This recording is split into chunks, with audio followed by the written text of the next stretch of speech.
Welcome, everyone. If you're tuning in today, you're probably looking for answers that actually make sense, right? Things that are clear, structured, and that you can apply immediately to your life. Okay, let's dive into this explainer. Today, we are going to explore a completely fascinating intersection, literally the exact place where modern clinical psychology meets ancient faith traditions. And we're doing this to uncover a real, structural cure for the burnout and exhaustion that so many of us are just dragging around in our modern world. So, let me ask you, are you feeling spiritually exhausted? It's a very real and honestly, a very heavy phenomenon that the source materials dig into today. Look, we aren't just talking about needing a quick nap here, we are talking about a deep, systemic weariness. It's the kind of fatigue that literally seeps into your daily routines and completely drains your sense of purpose. There's this incredibly powerful quote from a devotional source titled God and Man that really hits the nail on the head. It says, sometimes, the greatest act of strength and courage is falling to our knees, letting go, and taking a break from all that we have been carrying. The silent battles that leave us feeling spiritually drained with heavy hearts. Wow. If that resonates with you, I just want to validate that weariness right now. Slowing down terrifies a lot of us, right? We're so used to constantly running around. But, as we'll see, finding true rest might actually require flipping our entire approach to time completely upside down. To get us there, we've got a clear, logical roadmap for this explainer. First, we'll look at the weight of exhaustion. Then, purpose in the mundane. Third, taking it one day at a time. Fourth, the Christian mindfulness connection. And finally, we'll wrap up with actionable steps in embracing the present moment. Let's get right into it. Section 1. The weight of exhaustion. We're going to see how the daily grind, the repetitive stuff we just have to do over and over again, can slowly erode our peace and leave us feeling totally overlooked. Author Lysa TerKeurst brilliantly captures this feeling. Just think about the everyday stuff. The smelly laundry, the dirty dishes, snotty noses, overdue library books, misplaced keys. It's that constant, never-ending caregiving. You wash clothes, they get dirty again. You buy food, it gets eaten immediately, right? It is so incredibly easy for this mundane repetition to just sneak up on us. It makes us feel unappreciated, and we start wondering, is there actually any greater purpose to the sheer drudgery of my everyday life? That brings us to Section 2, Purpose in the Mundane. Now, what's really interesting about this slide is how ancient biblical texts radically reframe this exact mundane reality we just talked about. Let's look at the historical figure of David from the text of 1 Samuel. To the world looking in, he was just young, maybe a bit of a pest to his older brothers, a mere shepherd boy doing literally the lowest, most mundane tasks you could imagine.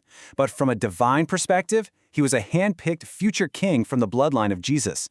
And the really profound takeaway from the source material here is that even after David was anointed king, he didn't go off to some fancy military academy. Nope, he went right back out to the fields to tend sheep. That everyday drudgery was actually a profound, crucial training ground for his character. Moving on to Section 3, One Day at a Time. If today's mundane tasks are a training ground, how in the world do we handle the crushing anxiety of an unknown tomorrow? Well, the sources point to a very specific historical and biblical antidote. In a sermon analyzing Matthew 6:34, Pastor Scott Childs lays out 4 highly logical reasons for living exclusively in the present. First off, the text explicitly commands us not to be anxious about the future. God literally forbids it. Second, tomorrow is going to have its own unique burdens anyway. Third, think about it. Each individual day has enough trouble of its own. Why on earth would we add tomorrow's trouble to today's? And fourth, there's a theological promise that provisions and grace are given strictly for just one day at a time. It is a brilliant structural framework for present moment living. So, let's transition to Section 4, the Christian mindfulness connection.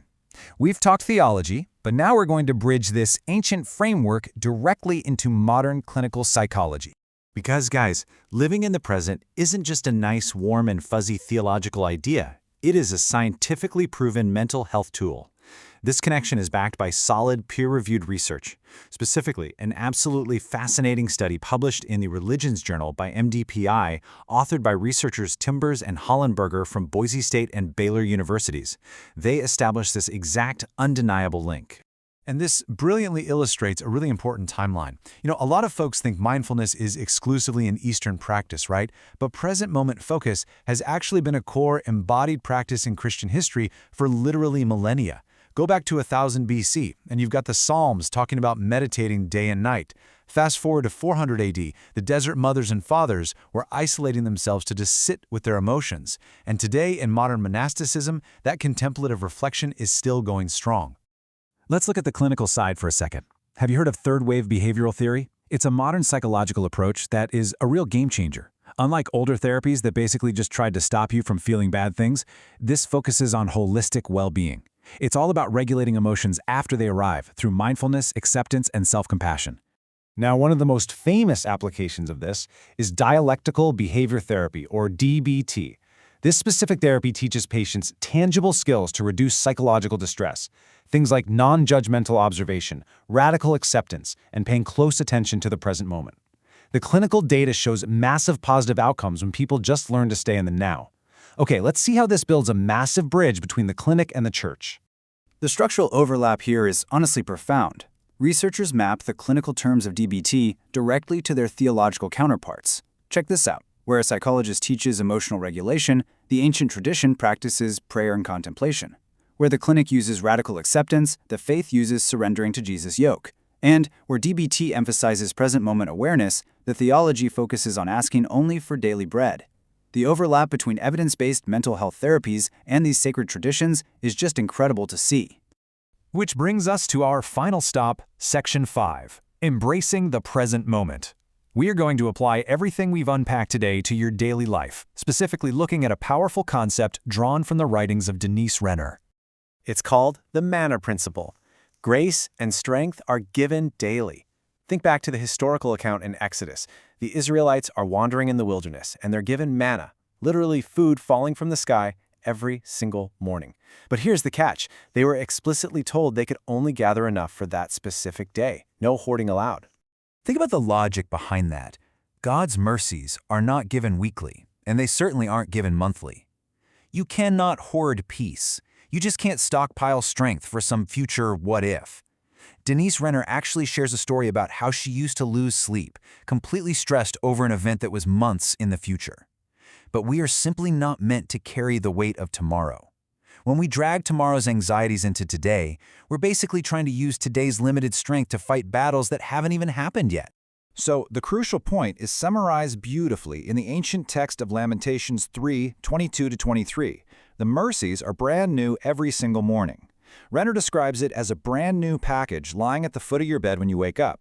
You open it, and it contains exactly the wisdom, strength, and power you need for the next 12 to 16 hours. Nothing more and absolutely nothing less. I want to leave you with a final, provocative thought. What would happen if you took hold of the peace offered for today, instead of living in tomorrow? Whether you approach this from the perspective of modern dialectical behavior therapy or from ancient spiritual contemplation, the answer is exactly the same. The real cure for your burnout isn't found in trying to control the future. It's found right here in the present moment. Thank you so much for joining me on this explainer.